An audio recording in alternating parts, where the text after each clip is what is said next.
Okay, good morning, everybody. Okay, next episode of Tulsa Life coming at you today. We are here in studio, in office, Yep. in the office studio with Chris Lenz. Hi, Chris. It's been a while. I feel like I did the very first one, and now kind of coming full circle. We did it like the inaugural, right. Yeah, I'm and probably now wearing the same bomber jacket, baby driver jacket. That's right. That's what I call it, your baby driver jacket. Yeah. Yeah. But, so if you're not watching this, hop onto YouTube so you can see Chris's jacket. Yeah. Because it's a great visual now that I've said that. Yep. Okay, so today we are going to talk about some really fun, exciting stuff, a lot of it having to do with real estate, current market conditions, kind of what's going on, why it's important to have people in your corner and knowing, how to be able to help you throughout the process of buying or selling a home. And I'm really excited because you are here. And one of the things that I love about having this kind of open conversation is you are one of our top producing agents in the office. Oh, yeah. I mean, it's just a fact. Numbers don't lie, I guess. That's right. So you're on our leadership team. Mm-hmm. You're one of our top producers. You're also a mentor.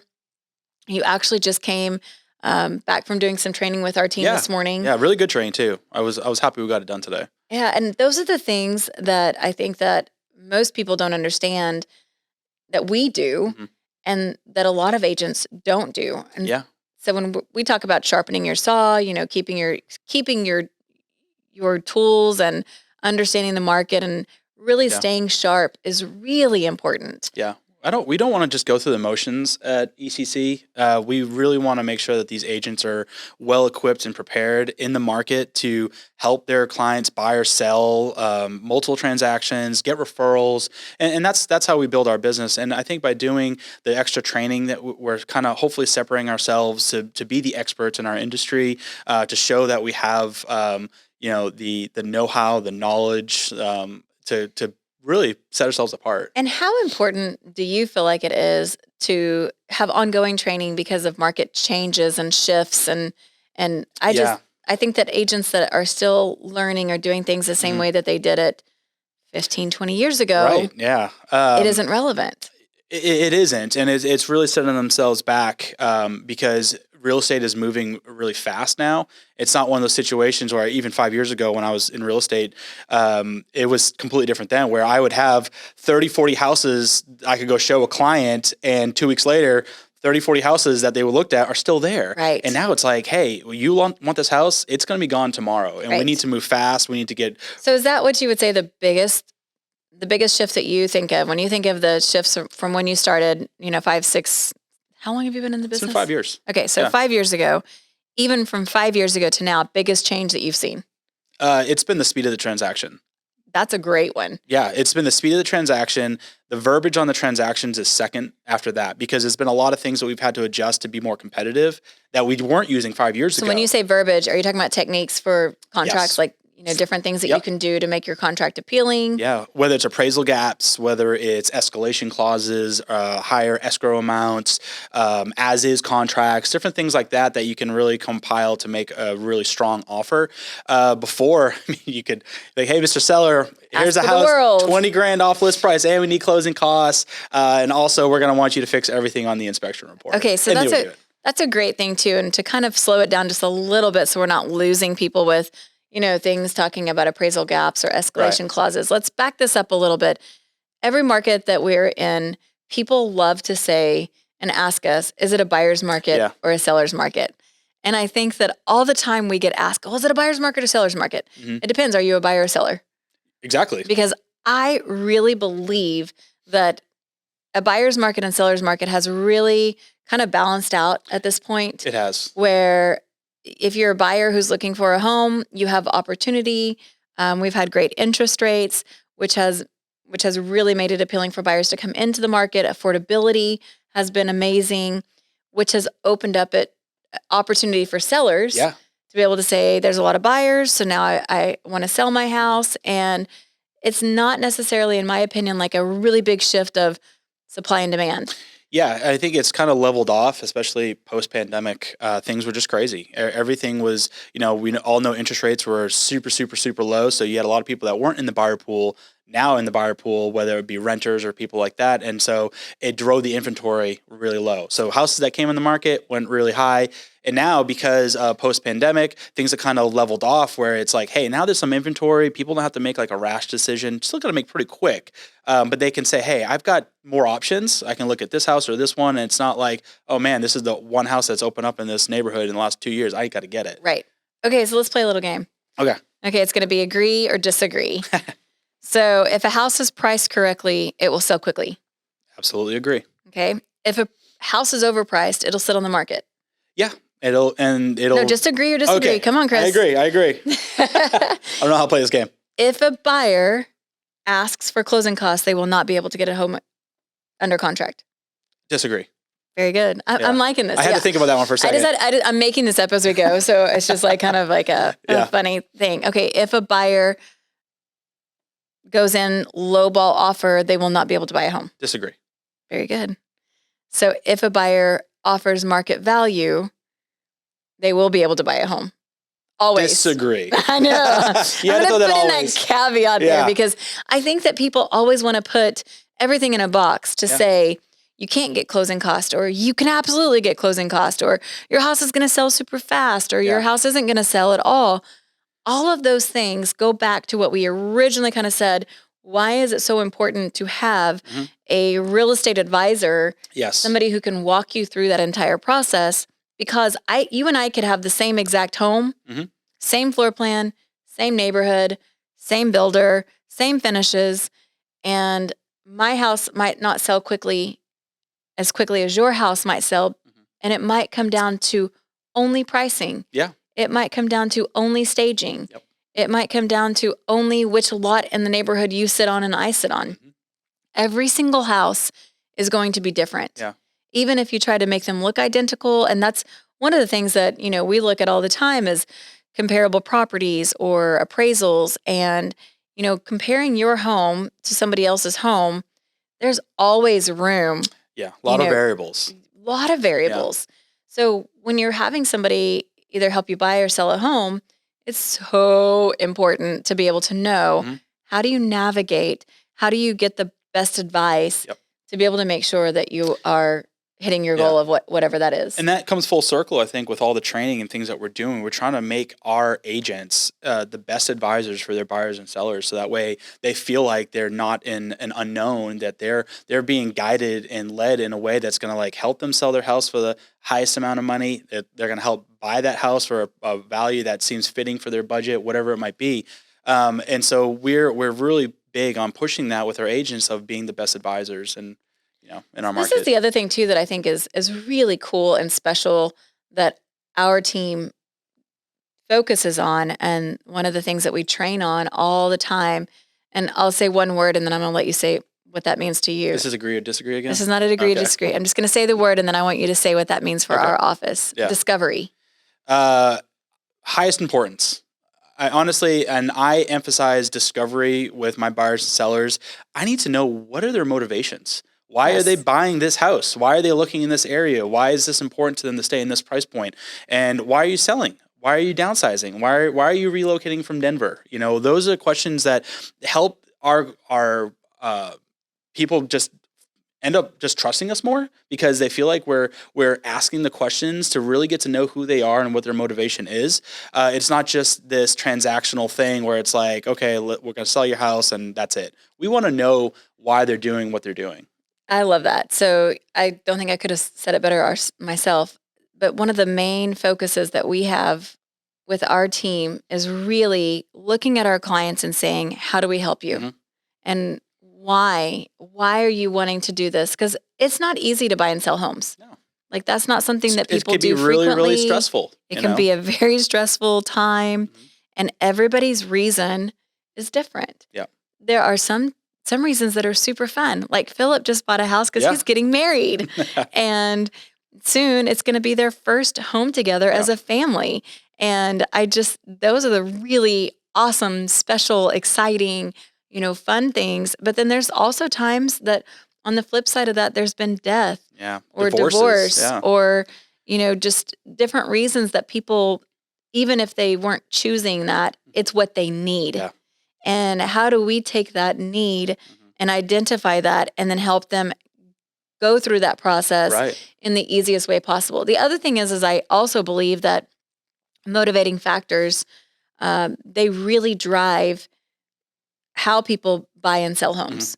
And, in our meeting this morning, Anna has a client that she's closing on her home in Edmond in just a few weeks. And she is a completely different buyer because she's not going to have a home in 4 weeks. Yeah. And she needs to be able to purchase Slightly a home motivated. Yeah. and move into that home before, she is staying in hotel rooms or, having to stay with family. That's a totally different motivating factor than somebody who's just like, I'm going to wait for the perfect house to come along. I don't have to sell I'm in a my rental home for 6 months. Right. Yeah. And I think understanding that and understanding each person's individual needs is what really makes our team so special. Yeah. And they can take those needs and then really go, all right, how do we make this work for you? And what's the best thing for you? Well, and I think we were able to accomplish all of these things that we're talking about because we really pushed the point of having full-time realtors. We understand that people have other jobs and they want to have real estate as like a side gig and stuff. We don't feel like those type of realtors can really give the service that we expect out of Aaron Catron and Company real estate agents. So we really put an emphasis on full time. And we say full time, it's not like a 9 to 5, 40 hours a week. Like, don't get me wrong. We have a lot of free time. We're independent contractors. We know we have our schedules that we can create, but we have, just a couple things during the week that we ask our agents to be a part of with like team meetings, some special events that we do every once in a while. And that's really, truly it. I mean, we have some other criteria because, to be on lead generation, things like that, but that's not part of it. But full time is just doing those bare minimums and then knowing that, hey, you're going to work on a Sunday and you're going to work on a Friday night. Well, and I feel like full time is knowing that if you're working with an agent within our office, that if you call and say, within reason, I need to go see this home today. Yeah. And I don't want to miss it. This is a home that it looks like it could really check our boxes and that we are really highly interested in. If you have an agent who's working a different job and you can't get in touch with them or they're not available to go show you or be available to negotiate offers, get offers in quickly, it will cost you. Yeah, you'll lose it. And then even though you might have a great relationship with that realtor, it'll strain that relationship because it's like, if I had someone in my corner that was there to write that offer within 30 minutes because you're available. And this is the great thing about our team is that if I can't do it, I was waiting for you to say that. I've got 30 other realtors. I've got a transaction coordinator. I have you. I have Heather. I'm like, hey, I'm in a bind. This client needs this house. I'm showing clients right now, not in front of a computer. Can you write this offer? Here are the terms. Right. And that is such a huge bonus for us to have. For all of us. And for all of our clients. Yeah. And, there's so many times that we come in and every single team meeting, we start with gratitude. And I'm always grateful to hear the gratitude coming for our team. Yeah. And them, being grateful for each other. I know. That, hey, so-and-so went and showed this house because I had clients that were in South Tulsa and I was showing over in Claremore and I didn't want this client to miss out because I wasn't available to show that house. And so somebody else on our team went and showed for me. I think on a weekly basis, we're hearing how agents are getting people under contract that they didn't even show or write because the team helped out, stepped in, showed their client a house, was able to help write an offer, and now they're under contract. I mean, imagine not being able to do that, missing out on those opportunities for your clients. The other thing that I think is really special is that we're all basically trained the same way. Yeah. The consistency of if they were meeting you. Now, personalities are always different. Yeah. Somebody meets me and they're like, whoa, you got a lot of energy. And then somebody else is like, okay, they don't have as much energy and they're a little bit more chill. Yep. I always think, when I think of chill, I think of Josh. He's chill. so laid back and he's just like easygoing. Awesome. And I'm more like, okay, let's go, let's do this. And I just think that the way that we're trained and the things that our goals and that consistency, we're all moving in the same direction. We're all being trained in the same way. And so, getting somebody else on our team, they've had the same training. And so you're not getting somebody else. And that agent is still your agent. So like you would still be their agent and still help them through the entire process. But we just know we can have somebody that fills in if and when we need it. And it goes all the way down to like, if someone's scheduled to see something and there's inspections that they can't be at, we jump in at a Right. moment's notice. Like, hey, I'm going to help you because guess what? You wrote an offer for me last week that got accepted by, for my clients. I want to help you with this so you can go show your clients now. And I think people that are in the real estate industry can understand how unique that is. I think people that are not as familiar with the real estate industry would assume that's how it should work, It's not. but it isn't. No. And, a couple of things I think in our business, the way that we run our real estate team is like a business. Mhm. We are very accountable. We know our numbers. We know exactly, every single transaction, every client that we're working with that has something under contract. That is something that our team is a part of. It's not just one single solo agent who may or may not be full time. Yep. And it is stressful enough, and it is such a big deal to buy or sell a home that if you're doing it with somebody who's not full time and who can't give you the service that you need, it can be detrimental to that entire process. Oh yeah. And a lot of times things will happen that could have easily been avoided with just better communication. I think that's one of the things that we probably hear the most when people don't have good experiences in the past with other real estate, professionals, is communication. Yeah, just the lack of communication because they're, like you said, either they're part-time, can't do things. But like you said, we train all of our agents the same way. So like all of our contracts are the same. The way we negotiate, the way we handle the other agents on the other side and the transaction coordinators on the other side, the people, because it's the cooperation. The cooperation is really huge, and we hear that from a lot of agents on the other side. Like, we love getting your contracts because we know that you guys are on top of it. We know that all the documents are going to be done right. We know that timeline's going to be done right. You coach your buyers and your sellers on how to appropriately do things, whether they're selling a house and making sure it's clean, doing all these different things. And so we get that a lot where people just love working with our team, and we love hearing that because that means we're doing something right. Yep, I agree. And I just think that it kind of goes back to if we're talking about the full time and understanding that markets change, I get a kick out of it and feel sorry for clients who are working with agents who are like, and this is not a knock on these agents, but they haven't sold a house in 6 months. Yeah. They haven't sold a house, that frequently, and they haven't sold homes this year. Yeah. And that is the average agent. That is average. Most agents sell less than 3 to 6 homes a year. And the market changes so quickly. And I think technology has completely sped that up as well. Oh, yeah. I think that, like you said, the response time, the quickness, the pace at which the market moves. When there is a home that goes on the market that is a good value, that's a great home, that home is going to go so fast that if you don't have a great agent telling you, hey, this is the best chance that we have to be able to get this home under contract, this is the strategy that we're going to use, and here's what this means, and I'm going to make sure that I'm protecting you and that I am, really setting these expectations that you understand every step of the way. Like, what are we doing here? And how does this work? And how is this going to look? And what if we do get an offer accepted? And that's no big deal. Yep. We're going to guide you through this. We're going to walk you through this. And I hate it for clients who, somehow either it's their friend, or it's my friend's kid and I'm going to use them as my real estate agent because I want to give them some business. That's so kind. It is. But it's the biggest transaction of your life. But it can cost you dearly to not have somebody who knows really what they're doing. So I think, kind of wrapping this up and really trying to set the tone of, number one, people I think a lot of times undervalue the role that a real estate agent can play in a transaction.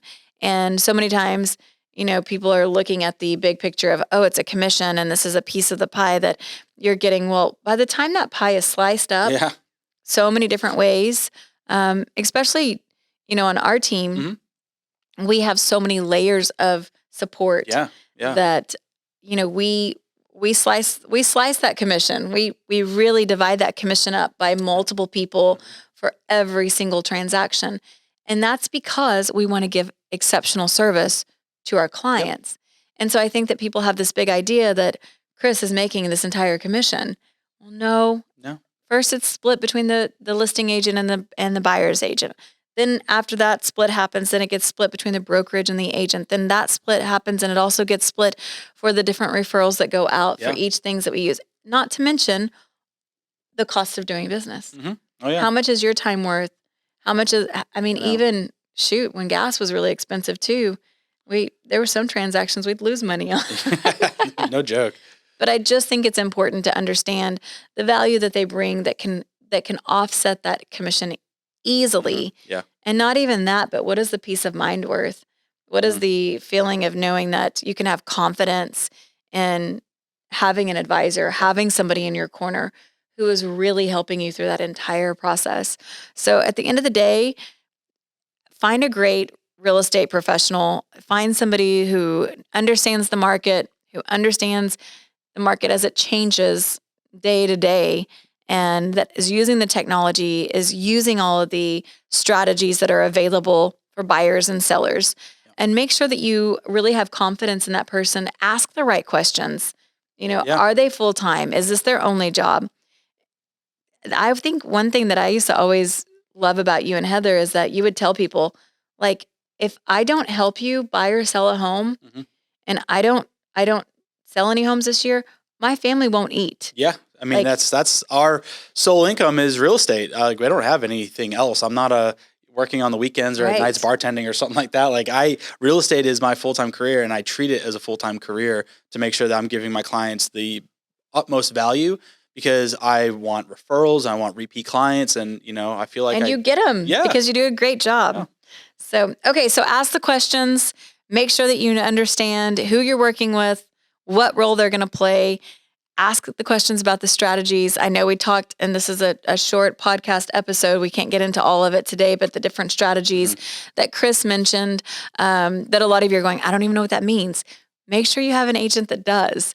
And here at Aaron Catron and Company, we can help you through any of that. So being able to identify every single property and the best strategy to use for each property is so important. Yep. So until next time, Chris, anything else that you want to add? And my phone number? No, I'm just kidding. Yeah. No, you can find Chris online. Yeah, absolutely. I always brag about it, but I think you always get to give yourself a shout out. When you come on the podcast, that's you. So Chris Lenz. 918-779-15991.